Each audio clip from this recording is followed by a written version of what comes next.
Break के बाद एक बार फिर से रुक करेंगे यूपी बुलेटिन की ओर, जिसमें बात होगी चित्रकूट की, जहां शराब के नशे में मारपीट कर हत्या करने वाले 2 अभियुक्तों को पुलिस ने किया गिरफ्तार। आगे बात करेंगे गाजियाबाद की, जहां बाइक सवार बदमाशों ने दिया लूट की वारदात को अंजाम। ऐसी तमाम खबरों पर विस्तार से डालेंगे नजर। चित्रकूट जिले के थाना बहिलपुरवा क्षेत्र में शराब पार्टी के दौरान हुए विवाद में मारपीट के बाद एक युवक की मौत के मामले में पुलिस ने 2 आरोपियों को गिरफ्तार कर लिया। मामले में वादिनी गौरा देवी ने रिपोर्ट दर्ज कराई थी कि 16 अप्रैल को उनका पुत्र मनोज पटेल शाम को सामान लेने बाजार गया था, जहां वह गांव के ही संतोष पटेल और अजय और पप्पू के साथ शराब पीने लगा।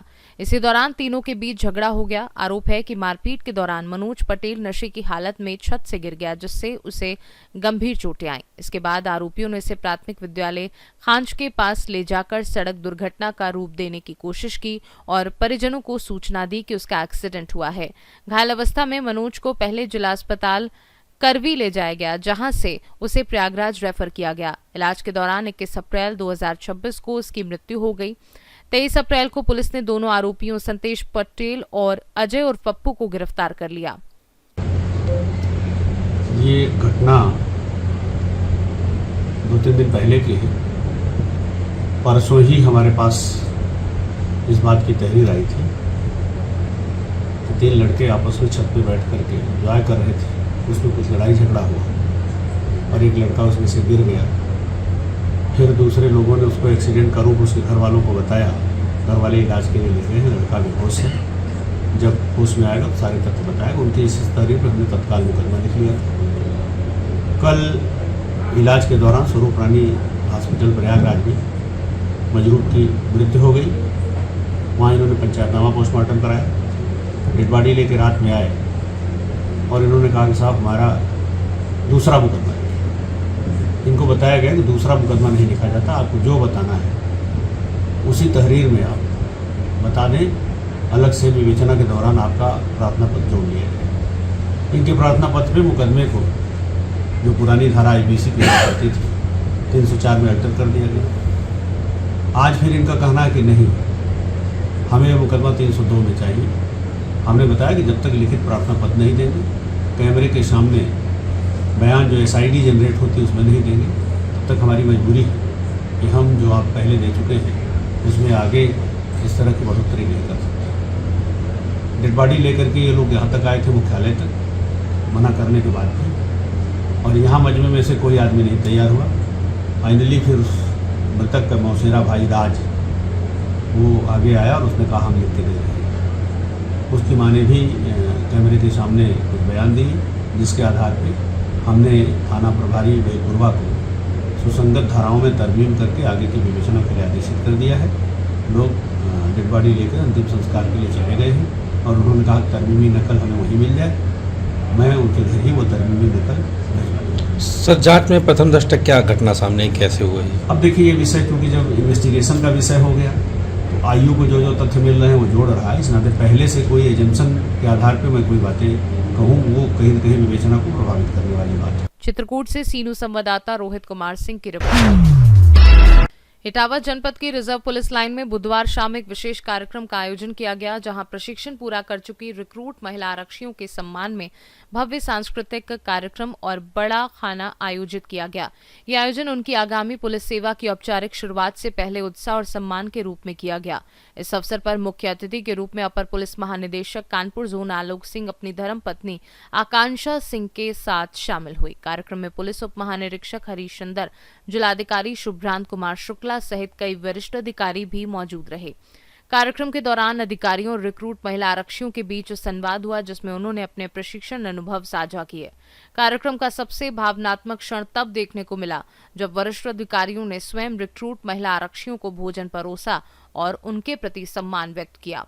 पूरा वातावरण अनुशासन, सम्मान और कर्तव्य निष्ठा की भावना से ओतप्रोत रहा। इटावा से सीनू संवाददाता देवेंद्र।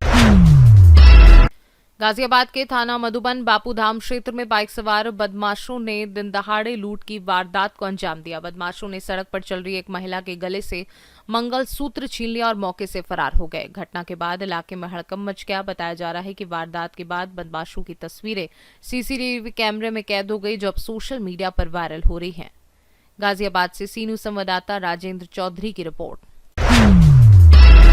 आजकल के चोर भी गजब हैं। इरादे तो सातवें आसमान पर होते हैं, लेकिन किस्मत जमीन पर लाकर उन्हें जाल में अटका कर रह जाती है। शालीमार गार्डन इलाके से एक ऐसा ही वीडियो वायरल हुआ जिसे देखकर लोग कह रहे हैं चोरी भी करेंगे और फंसेंगे भी। एक जनाब ने देखा कि फ्लैट पर ताला लटका है। उन्होंने सोचा कि आज तो चांदी ही चांदी होगी। बस फिर क्या था, वो स्पाइडरमैन बनने की कोशिश में फ्लैट के अंदर तो घुस गए। लोगों की आहट सुनने के बाद बाहर निकलते वक्त किस्मत ने ऐसी पलटी मारी कि वो लोहे के जाल और गेट के बीच में सैंडविच बन गए। इससे पहले वैशाली इलाके में भी कुछ ऐसा ही मामला सामने आया था, जहां 11 अप्रैल को इंदिरापुरम के अभय खंड स्थित एक क्लिनिक में चोरी के इरादे से घुसा चोर शटर और कंक्रीट की दीवार के बीच फंस गया था। फायर सर्विस टीम ने मौके पर पहुंचकर रेस्क्यू टूल्स की मदद से उसे सुरक्षित बाहर निकाला और पुलिस के हवाले कर दिया। गाजियाबाद से सीनू संवाददाता राजेंद्र चौधरी की रिपोर्ट। महाराजगंज जनपद के भिटौली थाना क्षेत्र के रहने वाले तीर्थ यात्रियों से भरी एक नेपाली नंबर की जीप नेपाल में दर्दनाक हादसे का शिकार हो गई।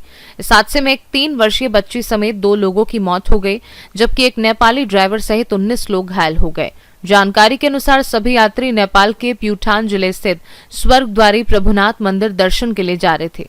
तभी स्वर्गद्वारी नगरपालिका 4 टाकुरा क्षेत्र में जीप अचानक अनियंत्रित होकर करीब 30 मीटर नीचे सड़क पर गिर गई और दुर्घटनाग्रस्त हो गई। हादसे की सूचना मिलते ही स्थानीय प्रशासन और राहत बचाव दल मौके पर पहुंच गया।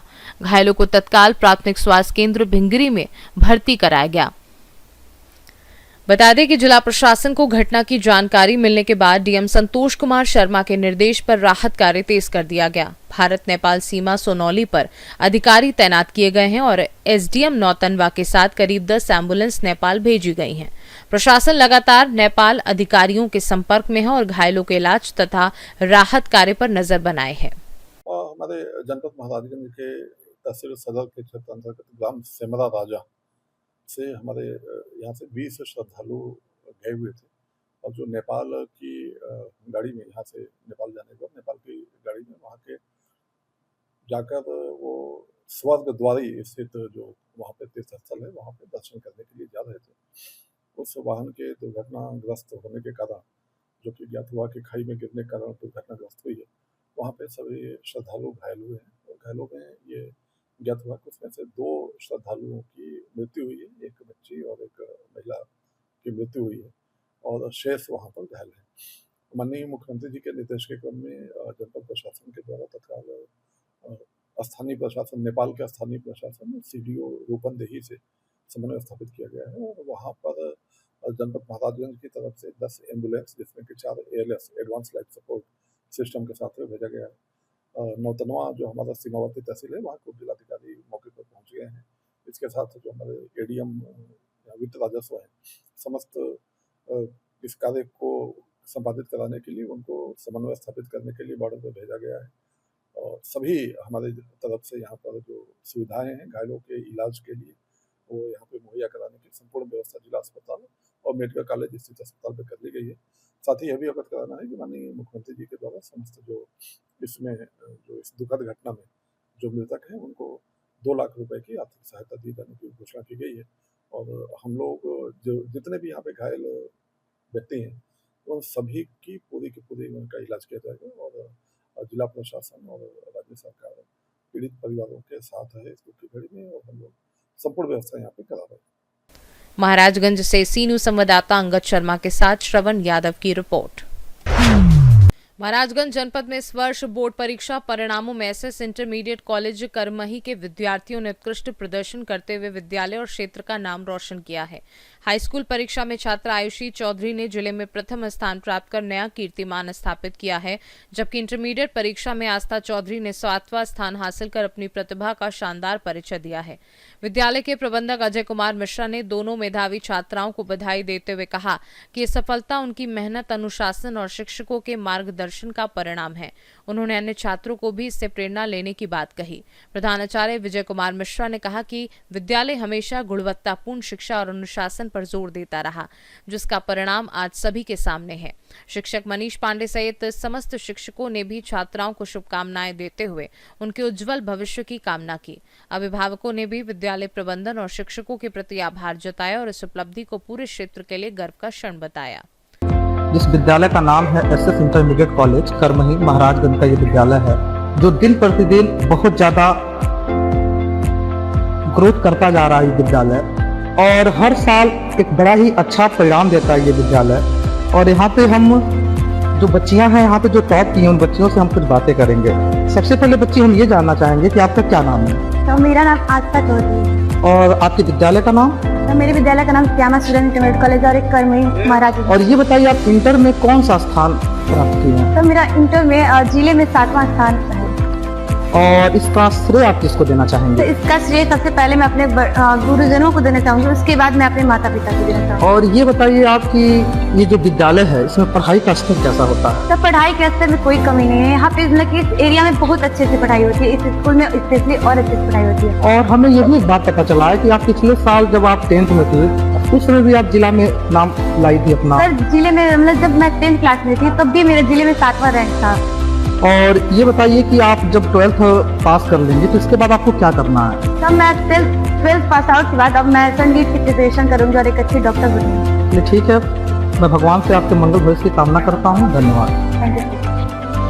महाराजगंज से सीनू संवाददाता मनीष कुमार का नौजिया की रिपोर्ट। बुलेटिन में फिलहाल के लिए इतना ही। बने रहिए सी न्यूज़ भारत के साथ। हर खबर आपके साथ, आपके हाथ।